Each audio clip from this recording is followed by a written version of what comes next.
Hello, everyone. Welcome to a new episode of the Who We Are podcast. Today, I'm so excited to have with us Joyce Chen, this season's in-house guest expert and also my personal and leadership coach, to come and share with us on a very important topic. Joyce is going to be with us for the rest of this season over the next 6 months on a weekly basis to walk us through very important topics in different realms of our lives. Today, we're delving into the fascinating world of emotional intelligence and the crucial role it plays in our personal and professional lives. You know, I was reading this Harvard Business Review article and it stated, the most effective leaders are all alike in one crucial way. They all have a high degree of what has come to be known as emotional intelligence. In today's fast-paced world, where success is often measured by more than just technical skills, emotional intelligence emerges as a defining factor. But what exactly is emotional intelligence, and why is it so essential? Join me as we explore these questions and more with Joyce and uncover practical strategies for enhancing emotional intelligence and also discuss how understanding and acknowledging our feelings, basically feeling our feelings, can lead to better decision making and personal growth. Let's dive in. I am so grateful to have you with us for this season. You're going to be with us for the next 6 months, guiding us through very important and interesting topics. Personally, Joyce has made such an impact in my personal and professional life. I'm so grateful to you, Joyce. I have also recommended you to some of the closest leaders around me, and they have also benefited so much from you. So thank you so much, Joyce, for who you are and what you do. For those of us who may not be as familiar, could you share with us a little bit about yourself and what you do? Sure. So first, it's just so great to be here. Obviously, I love working with you, and it's been such a pleasure to see everything you've been building, from what you're doing at Love Benito and all like the new changes that you've done to the branding, to watching the evolution of Reach Reflects and now who we are. So it's so exciting to be a part of it, and I feel really honored and privileged to be a part of it. So I'm Joyce Chen, and I am a coach and facilitator with the Conscious Leadership Group. So I coach clients one-on-one. I do team trainings or group trainings. And our mission at the Conscious Leadership Group is to spread conscious leadership in the world. And before I was a coach and facilitator, I was actually a leader in tech. And so I worked as a producer in commercial production for a long time. And then my last role was being head of production at Meta, where I oversaw all the creative production for their 5 brands, including Instagram and WhatsApp and Facebook. And what are you so passionate about in what you do? Oh my gosh. I'm really passionate. I mean, so many things, but I'm really passionate about spreading conscious leadership in the world, because before I became a coach and facilitator using these tools, I was a leader who used these tools, and I completely redesigned my life based on the learnings of conscious leadership. I would say back in 2017, I don't know if I was a very conscious leader. I think a lot of times if we define consciousness as being in the here and now in a non-triggered, non-reactive state, I was pretty reactive to the busyness of my career, to the things that were happening in my life. And through these tools, I was able to find a way to manage my reactivity, to step out of feeling like the world was happening to me, and started to step into being the creator of my life. So beginning to see that I had agency for what I was creating and how I wanted to experience my relationships, my job, my anything in my life was up to me on how I wanted to create it, and really stepping into that power was something that conscious leadership helped me to do. And so then as a leader at Meta, I got to bring it to my team. I taught a class on conscious leadership where I brought it to so many leaders, and eventually transitioned into doing that in my full-time career. So I love the idea that I could bring these ideas and tools to so many more people, because they help me so much to increase my experience of life, to find fulfillment, to feel fully alive. And if we can offer that to others, I think it's like the most fulfilling work that I can do. So, Joyce, in our very first session today, we are going to talk about a really important topic, emotional intelligence, and also our willingness to feel our feelings. I was reading this Harvard Business Review article, and it said that the most effective leaders are all alike in one crucial way. They all have a high degree of what has come to be known as emotional intelligence. It's not that IQ and technical skills are irrelevant. They do matter, but they are entry level requirements for leadership positions. So it seems like what really distinguishes the world's most successful people is emotional intelligence. Could you define for us what emotional intelligence really means and why is it crucial, especially in today's world? Yeah, that's such a good question. And emotional intelligence is having the ability to manage both your emotions and understand the emotions of the people around you. And at the Conscious Leadership Group, one of the things we say is in order to have emotional intelligence, you first have to have something called emotional literacy. So, emotional literacy is comprised of two things. The first is being able to clearly define what emotions are, and then being able to identify the core emotions. And so, if we were to go through each of those components, the first is how do we define emotions? And at the Conscious Leadership Group, we actually believe that emotions are just energy in motion. So, at its simplest form, emotion is just energy that's moving through and on the body. So, for instance, if I'm feeling sad, and maybe this sounds obvious to some, but it was a wake up call for me when I learned this. When I'm feeling sad, I feel some pressure, maybe under my eyes, maybe I'm feeling my throat close, and maybe my eyes begin to water up. So those body sensations and the feeling are one and the same. And so when you experience an emotion, that you feel a sensation in your body and it accompanies an emotion, and those two things are the same.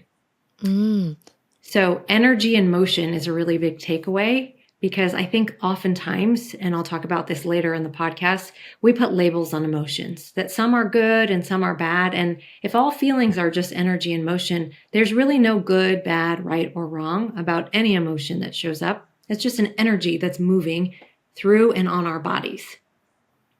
The second thing I would say is if we were to identify core emotions, we like to think about core emotions kind of like colors. So there are millions of colors in the world, but there are three primary colors that make up all the other colors.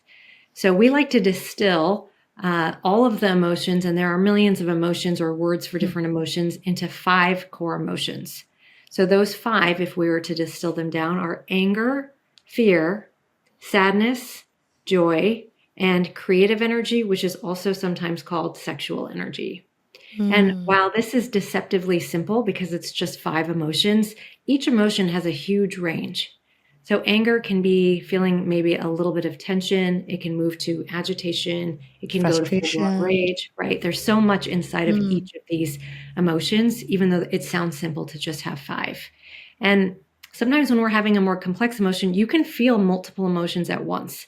So if you say, I'm feeling hurt, that might be a combination of anger and sadness.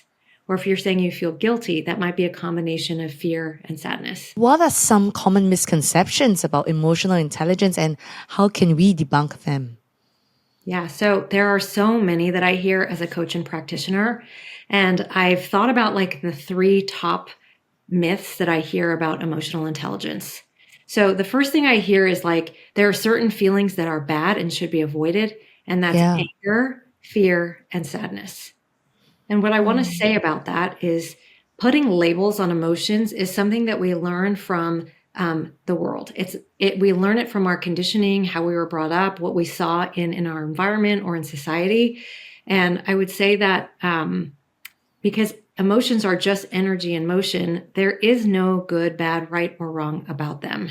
So I like to use an example of like if your stomach rumbles, it might just be telling you you're hungry.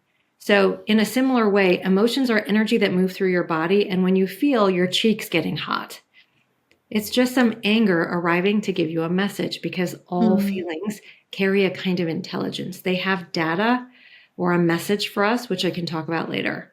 And the way, if we know how to manage and express our emotions in appropriate ways or healthy ways, there doesn't need to be a negative outcome or a negative expression of that emotion because at their core, emotions are neutral. They're just information that's showing up in energy in your body. So the second myth that I was going to talk about is this idea that emotions are not intelligent. Now, I think that's probably something that we all learned at some point in our lives too. Like how many times have you've been told like, that you're just being over emotional, or you're reacting with your emotions and that's not important or that's not valid. I think many of us are taught those messages at an early age, depending on how we were raised or what culture we came up in. And at Conscious Leadership, we really believe that everybody operates from three centers of intelligence: the head, which is IQ, the heart, which is EQ, and then the body, which we call BQ, it's body intelligence. And because feelings are accompanied with sensations, the way we express feelings, the way we channel their intelligence shows up both in the heart and the body. Now, in the current day workforce, I think most of us operate up here. We're on Zoom all day long, or we're rationalizing things, or we're thinking about how to solve problems in a really logical way. And we're using our IQ, which is important. But when we don't tune into the intelligence of our heart and our body, our EQ and our BQ, we're actually missing out on 2/3 of our intelligence. And what I want to say about that is that our body intelligence is actually an older form of intelligence than our head intelligence. So Wow.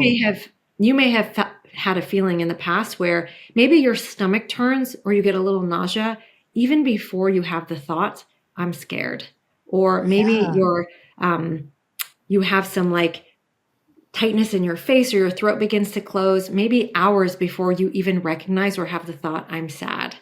And so I always like to say the mind might play tricks on us, but the body never lies. And so when these sensations arise, they're really inarguable and they're worth listening to. It's a kind of intelligence that's really hard to argue with and is so intelligent, so wise.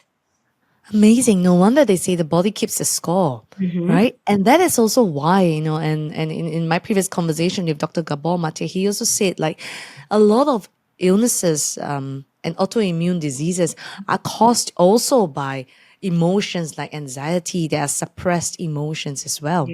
How do you recommend for us, Joyce, to tune into our EQ and BQ, which is emotional intelligence and body intelligence? Actually, one thing I would say about that is that it's good for us to know not just how to identify the core emotions, but to know that each one carries a kind of intelligence and a specific kind of message.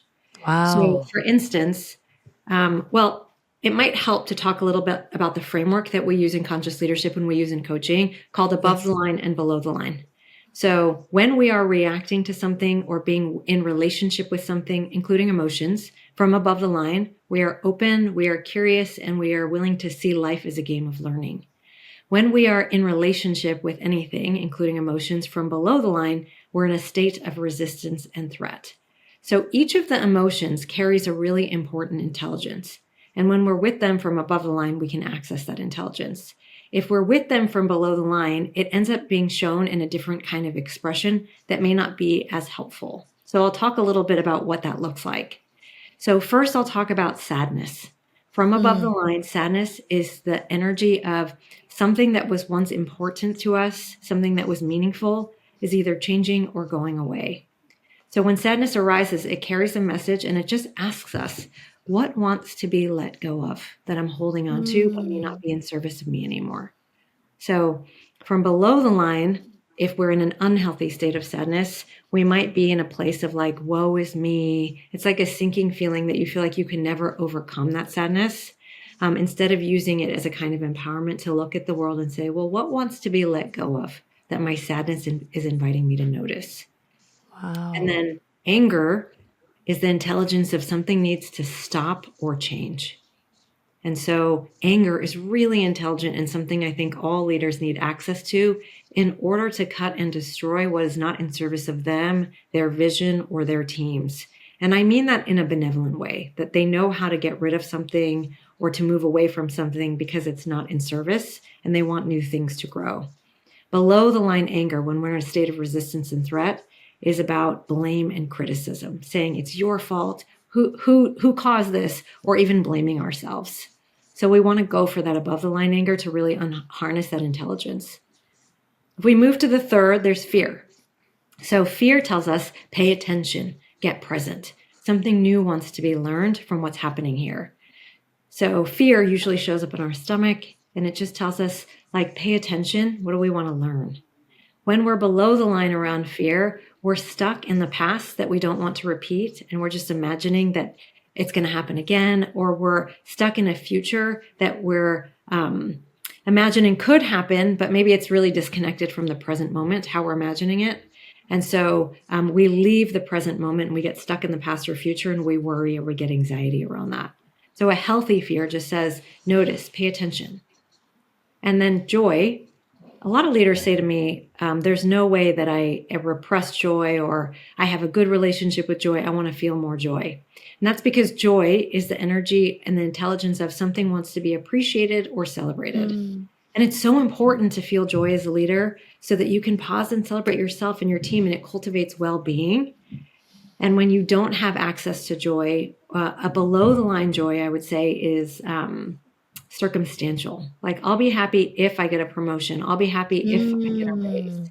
And it's really based on outcomes versus an intrinsic feeling of well-being, that I enjoy what I'm doing and therefore I want to celebrate and appreciate that, versus I'll be happy if somebody else likes it. And then the last one I want to touch on, which is called creative energy, or sometimes called sexual energy. This is the energy of innovation. It's the energy of ideas. This kind of intelligence, when we get creative energy, tells us there's something new that wants to come forward, something that wants to be made or created or born. And so if you've ever worked with someone and you've like locked eyes with them, I don't know if you've had this feeling before, I'm sure you have. And something happens, like there's an energy, a spark between you and your collaborator. And it's almost like being turned on by life, being turned on by the thing that is happening.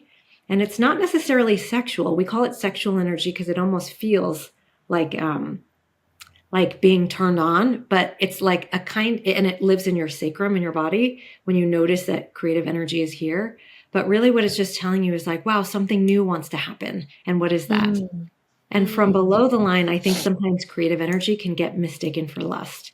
So I think a lot of people might have crushes on like actors or musicians. And it's because there's a creative energy that's getting ignited in us when we hear their music or we see their work.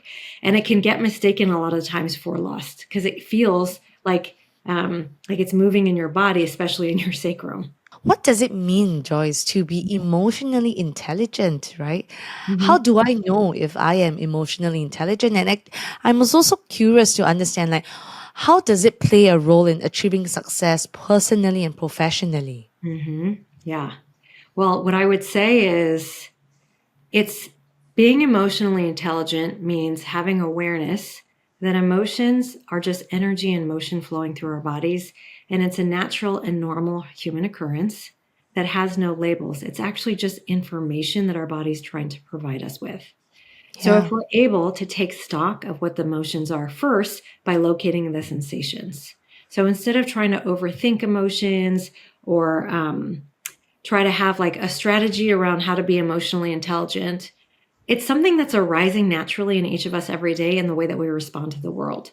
So can you pause and notice what sensations are showing up in the body in this moment? I was once in a meeting and a team presented something to me and they didn't answer the brief. And they had a month to work on this project, and I noticed my face got hot and my hands got a little bit clenched. And I felt the sensations of anger arising. So just being able to notice the sensations of feelings and then being able to name one or more of the core emotions is going to give you as much emotional intelligence as you need to be able to then inquire, oh, anger's here. What's the message that it wants to deliver for me? And if you have any trouble locating the sensations, the Hendricks Institute actually does a lot of research on this topic, where they did a whole body of research where they talk about different parts of the body and how they represent the emotions.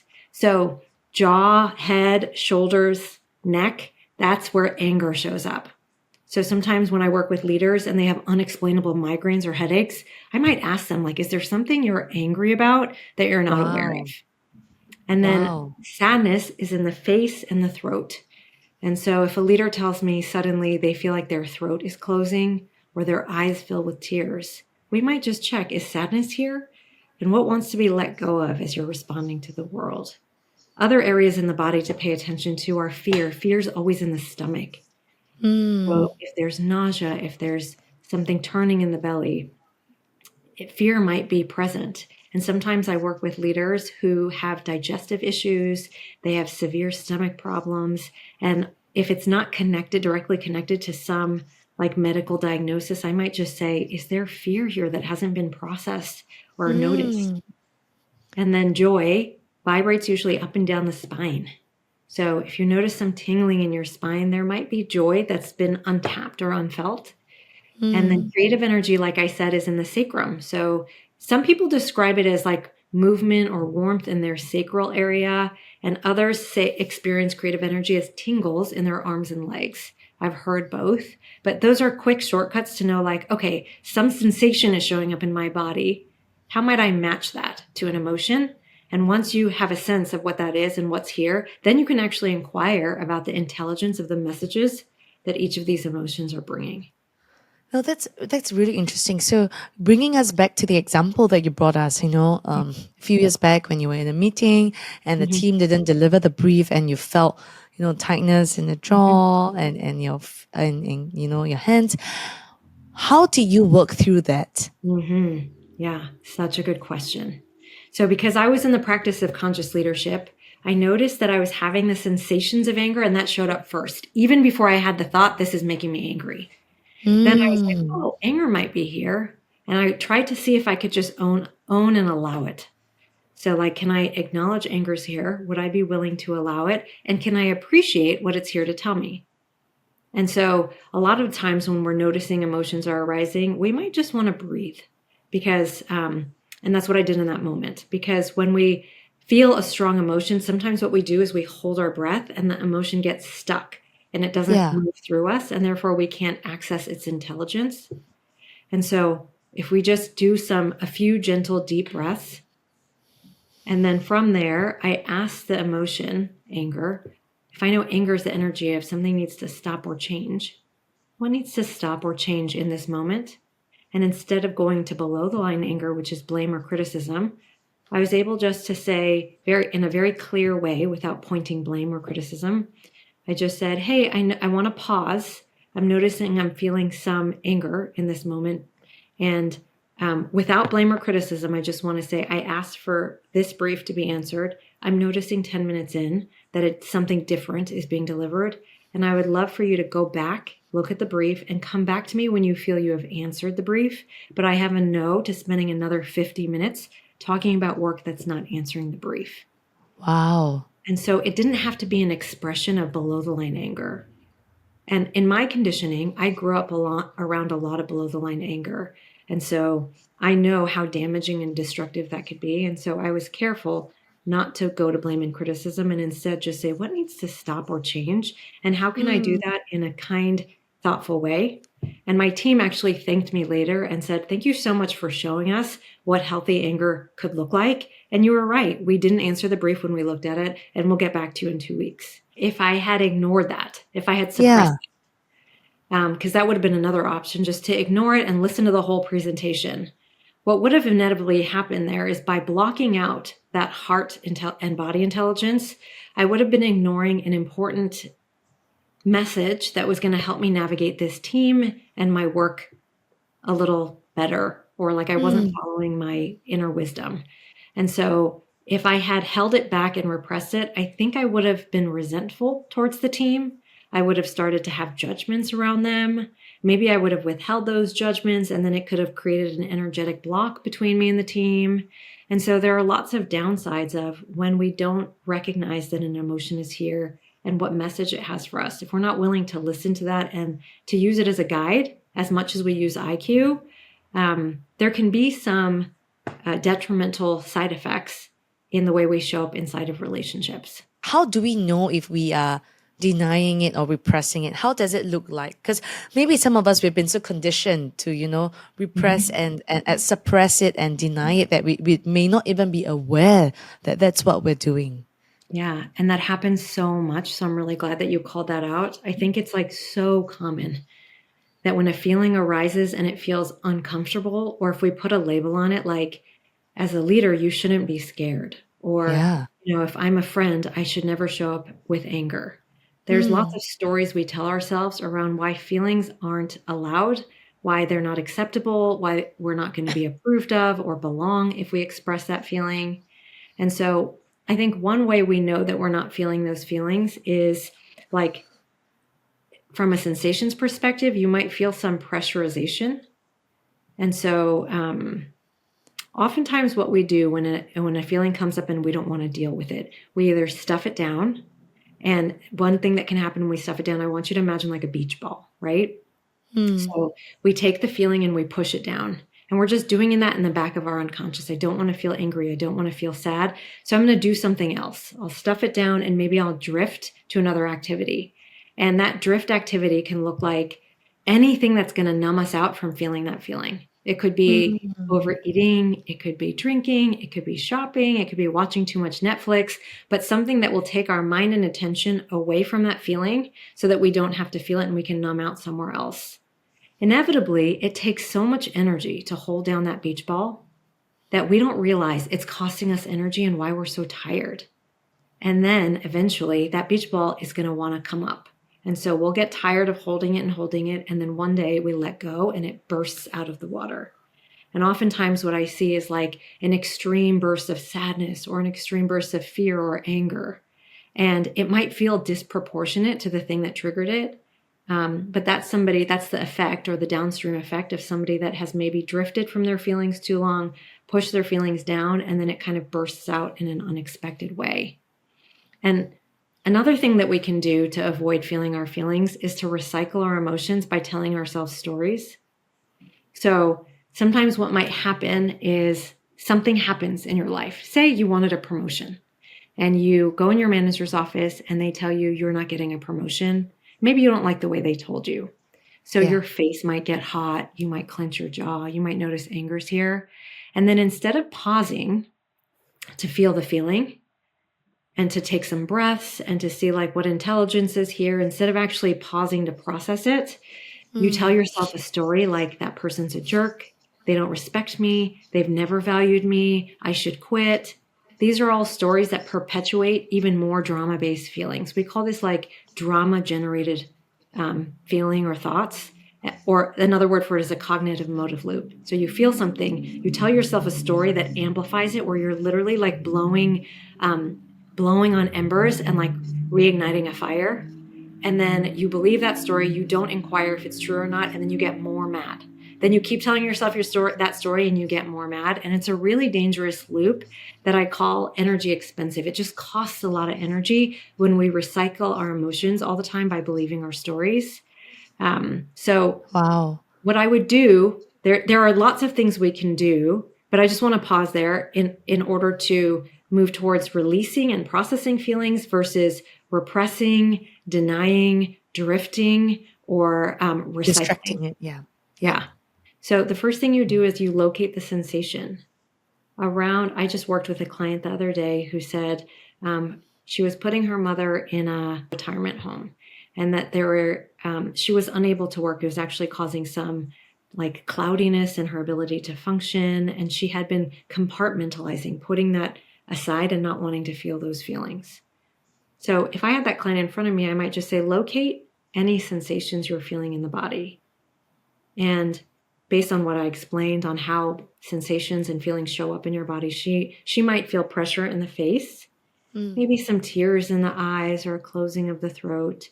And then locating that sensation lets you know, oh, sadness might be here.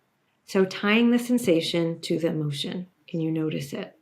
Or if I had a client who's angry, they might notice tightness in the jaw or a headache that they can't explain or a lot of tension in their shoulders. And we might just say, oh, those sensations are here. There might be anger here. And then we breathe. I always liken the body to like a house where wind is blowing through. Emotions are like the weather. It's a wind that blows through the house of ourself. And if we close the doors on the emotion, if we don't allow it to blow through, the house begins to collapse on itself. And in order for our house or our well-being to stay structurally intact, to stay strong, we need to let the emotion pass through. And so breathing prevents the wind from getting stuck in the house. It prevents the feeling from getting trapped in the body where it has nowhere to go and it can't move. And then the last thing that we do is we match an experience or whatever internal experience we're having with an expression. Now, this is a practice that we use at Conscious Leadership Group that's maybe a little different or what people aren't used to practicing in everyday life. So hear me out. I'll explain what it means to match your experience to your emotion. If I like to, I believe that as human beings, we're like alive, and it's so helpful for us to vocalize things and to move our bodies. And so that it just helps us process however our body's reacting to the world, a relationship, or a circumstance. So when I locate a feeling, sometimes I might ask myself, if this sensation or this feeling could make a sound, what would it sound like? Or if this feeling could move, what would it move like? And sometimes I have a hard time expressing anger sometimes. And so I might say my anger feels like, it might sound like, oh, or oh, like give it a noise. I don't mean talking about anger. I mean, give it a sound. And then giving an emotion. So I might shake my fists or pound on the table. Just something that allows my body, my voice to process the emotion and give it a match. So it's not just inside, but now it's outside too. The body naturally releases energy on its own if we're not busy suppressing it. And so by us practicing, like moving it even more, giving it a release, we're allowing that feeling to move through the body. And what's left is not the feeling, but just the intelligence of the feeling. And are there any, steps that, we can immediately start practicing to start being aware and start attuning? Yeah. Yeah. So my former colleague, Jack Craven, actually introduced me to an app that's really easy to use called How We Feel.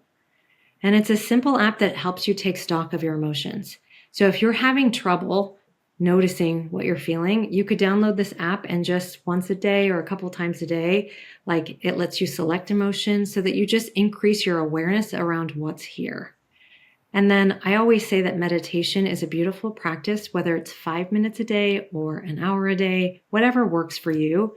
It's just a moment to pause in the busyness of our daily lives and to step into the observer's mind and be able to see ourselves from another perspective and notice what's going on. Just that pause is so helpful. There are other kinds of pausing activities like journaling. I mean, the power of journaling is so wonderful for our self-awareness and our emotional self-awareness.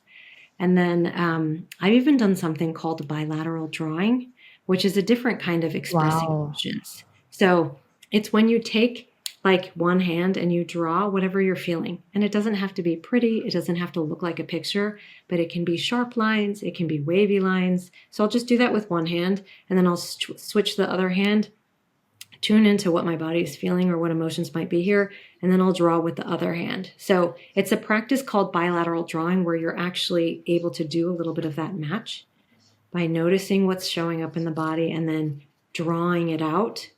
It doesn't have to be good or artistic, but it's just a way to express and to externalize whatever feelings are there. And it's like I think it's a really powerful and helpful practice for just moving that wind through us and giving ourselves that extra boost so that we can distill it down to, okay, how is this here for me? And how might it help me navigate this relationship, this circumstance, or some unknown future that I'm stepping into? I love that. I love it when you talked about pausing, right? Because it reminded me also of this quote by Viktor Frankl where he said, between stimulus and response, there is a space. And in that space is our power to choose our response.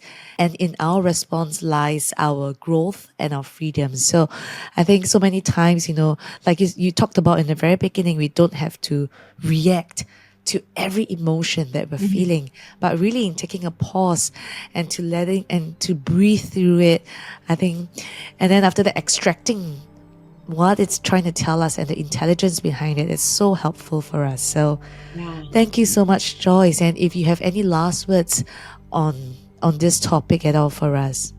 Yeah, I mean, I think one thing I want to say about emotions is I really believe in Esther Perel's quote, like the quality of our lives is determined by the quality of our relationships. The reason I think it's important to bring up in a conversation about emotions is that in order for us to have healthy relationships, it's important to honor that we are all feeling beings that have emotional responses to what's happening in the world. And so being able to process them and then to share them with each other is a really important aspect of being known and being close in relationships. When we don't share our emotions with each other, when we can't feel them, locate them, feel them, when we can't move them through and we can't communicate them to each other, I find that it's almost impossible to maintain a close relationship. And then that starts to affect the quality of our lives. And so something that I want to caution people about is when we withhold our feelings from the people that matter in our lives, whether it's our colleagues, our family, our loved ones, our friends, when we don't express whatever feelings are going on, or we're not known around them, sometimes it can create an energetic block where there's just space and distance. And then over time, the more you withhold, the more of that block exists, and it's hard to have closeness. And another danger that I see coming up is grudges. So grudges are just like a repressed anger. And I think that we learn to hold grudges when we don't think it's okay to process anger, to feel anger, and then we don't have the intelligence of what needs to stop or change. And instead, we just hold a grudge. And those grudges, I think, can be really damaging to relationships because they create big energetic blocks. And then eventually they're really hard to close those blocks. And it makes closeness really difficult when we're in the habit of going to a grudge instead of being able to notice, oh, anger is here and it's not wrong or bad. It's intelligent. How might I notice what needs to stop or change so that I can process and release that in a healthy way and then be expressed, vocalize what I want to stop or change in the world, and how might I be revealed to the people in my life around that? I've learned so much even from today, even though I have also practiced this with you, and I myself, have also benefited from it. Initially I was a bit skeptical in a sense where I was saying, how can emotions be intelligent? And when you walk me through, what I was going through personally as well, I found it so helpful in identifying, even like fears, what is it trying to tell me? Or sadness, what is it trying to tell me? And that has also helped me so much in giving me a much larger perspective and wisdom in approaching situations and people as well. So thank you so much, Joyce. This has been very eye-opening for me as well to hear, in depth from you with regards to emotional intelligence and feeling our feelings. You're so welcome. It's such a pleasure to talk about this topic, which I hope that more people continue to talk about in the workplace, because I think everyone can benefit from leaning into the intelligence of our hearts and our bodies.